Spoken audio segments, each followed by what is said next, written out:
Assalamualaikum warahmatullahi wabarakatuh. Hai, bagaimana kabarnya? Semoga sehat walafiat dan setiap aktivitas yang Anda lakukan memuarakan Anda pada sebuah kesuksesan.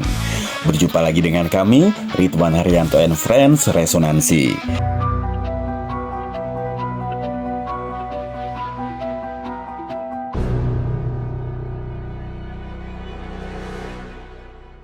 Akhir pekan di awal Maret ini, kawasan Bekasi benar-benar dikepung banjir.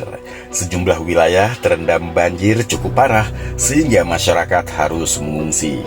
Kota Bekasi dinyatakan lumpuh akibat banjir yang melanda wilayah itu pada Senin malam 3 Maret 2025. Setidaknya satu mal di Bekasi dan ribuan rumah terdampak.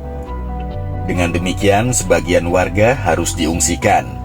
Banjir kali ini disebut-sebut lebih parah jika dibanding banjir 5 tahun lalu. Sementara pemerintah kota Bekasi pada Selasa 4 Maret menyatakan kota tersebut lumpuh karena rumah, jalan, dan gedung pemerintahan digenangi air. Tanggul Bekasi jebol, kita terperangkap di Giant Mega Bekasi.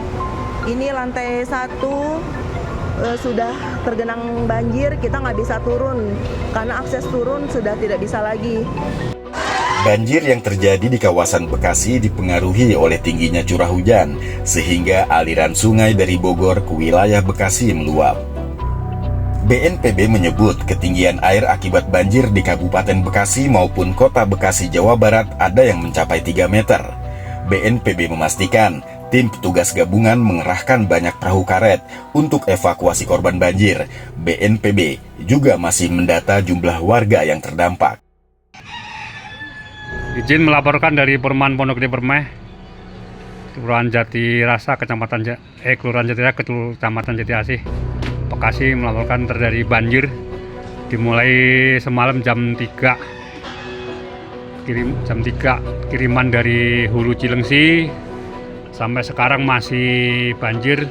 Rata-rata di perumahan ini lantai 2 terendam 40 cm. Jadi untuk TMA sekarang mencapai level di 875 cm. Saya di lantai 2 40 cm. Demikian teman-teman, sekedar informasi yang melaporkan Wilayah Julus 10.5 Cali Delta langsung di TKP Perumahan Pondok Gede Permai, Kelurahan Jati Rasa, Kecamatan Jati Asih. Demikian, ya. Selain Bekasi, Jakarta, Tangerang, dan Depok juga terdampak banjir. Pemerintah mencatat lebih dari 77 RT di Jakarta terdampak banjir sehingga membuat warga harus mengungsi ke masjid dan juga ke sekolah.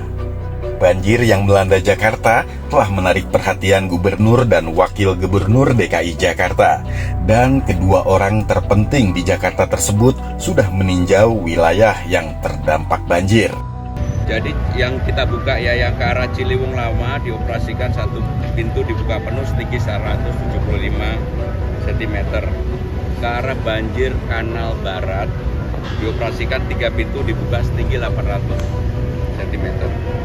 Kemudian ke Istiqlal dioperasikan 2 pintu, dan untuk itu dijaga, dan kami juga menjamin Istiqlal nggak akan banjir lah. Ya, tadi saya sudah minta kepada Bu Ika itu sampai dengan 400 meter. Kemudian Jembatan Merah sampai dengan 300 cm. Kemudian air tangki yang dioperasikan 2 pintu air dibuka penuh 400 meter. Pompa fluid saya minta untuk dioperasikan secara keseluruhan. Sementara itu, Menteri Sosial Saifullah Yusuf mengatakan penanganan banjir di sejumlah wilayah terus mendapatkan perhatian menyangkut logistik dan shelter. Penanganan korban selain dilakukan aparat pemerintah juga oleh para relawan dari berbagai kelompok. Pemerintah pusat terus berkoordinasi dengan pemerintah daerah untuk memastikan mengenai data-data korban dan tingkat kerusakan. Namun demikian, bantuan untuk kebutuhan dasar bagi korban terus mengalir. Kementerian Sosial dalam menangani masalah bencana fokus pada 2 klaster, logistik dan shelter. Sementara banyak juga para relawan-relawan dari berbagai organisasi, dan tentu yang di depan dalam hal ini sekarang adalah BPBD atau juga dalam koordinasi BNPB, khususnya dalam urusan evakuasi. Semua sudah di lapangan dan tenaga-tenaga terlatih kita lihat semua juga sudah berusaha untuk mengevakuasi di tempat-tempat pengungsian yang disediakan maupun pengungsian secara mandiri. Sampai hari ini kita terus berkoordinasi dengan Provinsi Jawa Barat maupun dengan Kabupaten dan Kota Bekasi, termasuk juga Kabupaten Bogor, di mana kita sedang mendata tentang korban dan juga dampak-dampak atau mereka yang terdampak.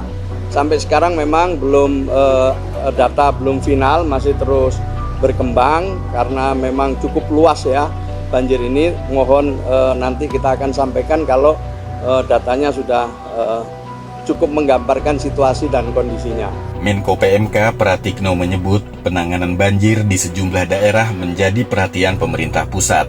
Langkah paling mendesak adalah menangani masyarakat yang terdampak, sedangkan jangka selanjutnya adalah pemulihan fasilitas umum yang terdampak. Tadi kita sudah koordinasi untuk evakuasi itu lokasi mana butuh bantuan apa, kita sudah koordinasi. Terus kemudian juga pengungsian juga demikian, apa saja yang dibutuhkan. BMKG menilai banjir kali ini masih lebih rendah dibanding dengan kejadian serupa pada tahun 2020 silam. Saat itu curah hujan di Jakarta mencapai angka ekstrim, yaitu 377 mm per hari. BMKG juga mengingatkan bahwa periode 4 sampai dengan 11 Maret 2025 masih berpotensi terjadi hujan dengan intensitas tinggi di wilayah barat Pulau Jawa.